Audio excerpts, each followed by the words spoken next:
As the name of this channel suggests, our aim is to provide you with less well-known information about the history and culture of Japan, as well as all the things that affect daily life. But in response to your requests, this time we'll take a look at the world-famous cherry blossom season. As spring approaches, Japanese streets are flooded with cherry blossom motifs. The shops are filled with food and personal accessories with cherry blossom designs. News and weather reports announce the progress of the blossom front as it moves from the south to the north, across the islands of Japan. People flock to their favorite cherry blossom viewing spots when the time comes to enjoy picnics, often with copious amounts of alcohol. This is called Hanami. Media commentators will wax lyrical about the power of cherry blossoms to excite the population, with references to its leading role in traditional history and culture. But rarely mention that, like Christmas in other parts of the world, it's also become a well-established excuse to drink too much. 2 of the 3 reasons most often given for the Japanese obsession with cherry blossom are more sober. First and foremost, cherry blossom heralds the arrival of spring. The vernal equinox is still a national holiday in Japan, as it is in many other parts of the world, where daffodils or poppies adopt this role. Historically, Japan's seasons were always very distinct, and described prominently, in art and literature, often as metaphor for the human condition. Spring signifies the end of winter, the end of the financial year for many companies, and the time when Japanese students graduate. But in addition to being a symbol of new beginnings, as it is around the world, there is an additional sense of parting with youth, of closing the books on success or failure, and saying goodbye to old friends, classmates, and colleagues. The second reason is that cherry blossom is the ideal metaphor for a long-standing philosophical idea that is central to Japanese culture. The beauty and fragility of the blossom is transient and ephemeral. If you don't keep a close eye on the news reports and quickly organize your Hanami party, the blossom is gone. The Buddhist idea of living in the moment, in the here and now, plays a significant role here. As some of you may know, this also relates to the idea of mono no aware, which means a deep appreciation of pathos, or a gentle sense of melancholy that recognizes the transient impermanence of everything. Climate change has already begun to affect Japanese weather systems, and unseasonal wind, rain, and cold in spring are much more common, making the window of opportunity for cherry blossom viewing even smaller. The third reason is that after the chill of winter, and the closing of the financial year, everyone loves to eat nice food, and drink too much. There is a proverb that translates as, dumplings before flowers. It means people are actually more interested in practicalities than aesthetics. Whether you choose to reflect on the symbolic significance of the flowers or not, cherry blossom season provides a rare excuse to drink in public places, at a time when the weather is traditionally mild. But perhaps you're asking, where does this custom come from? Let's look a little deeper. The cherry blossom, or Sakura, is actually the national flower of Japan. Long before people celebrated the blossoming of Sakura with picnics under the trees, the flower enjoyed spiritual significance. The first appearance of the word Sakura dates back to the Manyoshu, Japan's oldest surviving poetry anthology from the Nara period, 710 to 794. One popular etymological theory suggests that the sa derives from Sagami, the name of the Shinto god of rice fields. The rest of the word, kura, it is suggested comes from the ancient word for vessel. Add this up, and Sakura means vessel of the rice field deity. Historically, farmers knew it was time to plant, because the blossoming of cherry trees coincided with the beginning of the cycle for rice cultivation. They would make offerings to the trees to ensure a bountiful harvest. Nowadays, Hanami, which literally translates as flower viewing, refers specifically to cherry blossom gatherings. But when this custom was first adopted by aristocrats in the 8th century, it was plum blossom that attracted admiration. Trade with China was flourishing in this period, and imports were revered as luxury items. One of these exclusive imports was the plum tree. But what is the point of a status symbol that occupies pride of place in your landscape garden, if no one sees it? Hence, the tradition of seasonal parties began, and reading Chinese poetry under the blossoming trees became an important part of the elite's social calendar. Native cherry blossoms elbowed out the imported plum in the mid-Heian period, when Japan ceased sending envoys to China. In the year 812, it is said that the emperor himself happened to be struck by the outstanding beauty of a particular cherry tree at Jishu Shrine, thus lending divine inspiration to the rapid rise of Sakura to absolute supremacy. Plum trees were at once the TikTok of their era, a sinister affront to national sovereignty. Composing short waka poems under the reassuringly native flowers of the cherry tree became known as Hanami. Fallen flowers attracted almost as much lyrical waxing as those in full bloom, which may or may not have been a contemporary form of political commentary, and the melancholy pathos around lost status symbols.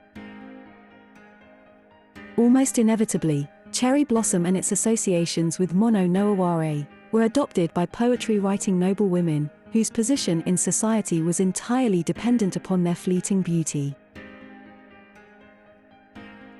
Between 1185 and 1333, during what is known as the Kamakura period, flower viewing and its celebration of transience spread from the aristocracy to the warrior classes. For samurai, who were encouraged to make peace with death before entering into battle, the fragile pink flower offered a potent symbol. History doesn't tell us whether the sexual preferences of many samurai also played a role. When Toyotomi Hideyoshi became the military dictator of Japan in the 16th century, he decided it was time to turn the melancholy contemplation of flowers back into a high-status event. In 1594, he welcomed 5,000 guests to Yoshino, in Nara Prefecture, that lasted 5 days and nights. 4 years later, after planting 700 cherry trees in Kyoto, he invited 1,300 special guests to the exclusive event of the year, thus setting a trend that has now filtered down to the lowliest members of Japan's consumer society. Upon seizing the role of military dictator for himself, Tokugawa Ieyasu decided to move his seat of power from Kyoto to Edo, now known as Tokyo, which literally translates as Eastern Capital. This was the center of his own territory, where he felt most safe and secure.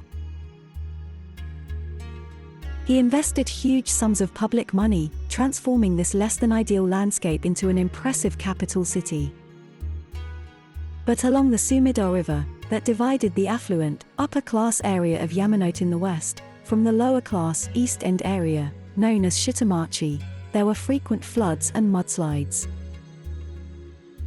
The government began planting cherry trees along the banks of the river in Asakusa to help combat this problem, and encouraged rural villages to adopt this solution. People began visiting the area to view the trees, whose roots were binding the soil, further helping to compress and firm up the river banks. Or, so the story goes. Either way, landowners across Japan began adopting the same flood reduction strategy, which helped to popularize and democratize the tradition of admiring small pink flowers, with a beer or two, or three. By the time Japan was forced to open up to the world in 1853, by the American gunboat diplomacy of Commodore Perry and his black ships, the annual custom of flower viewing was deeply rooted across Japan and across all social classes. As part of its symbolic role in the modernizing renewal of Japan, the government soon began replacing trees with a species called the Somei Yoshino. These were copies of a single tree, propagated by an early form of cloning.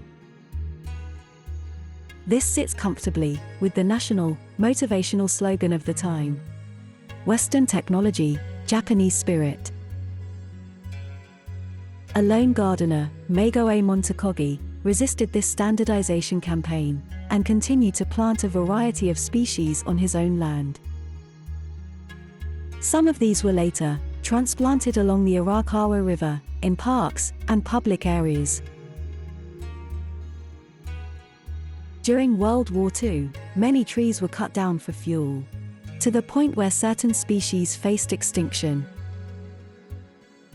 After the war, the government launched a replanting campaign across Japan, but again, favored the Somei Yoshino, perhaps because of its historical association with resisting previous American interference in Japanese society.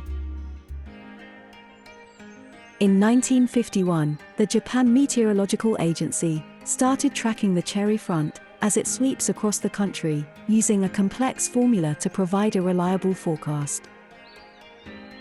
Numerous private companies later took over this service.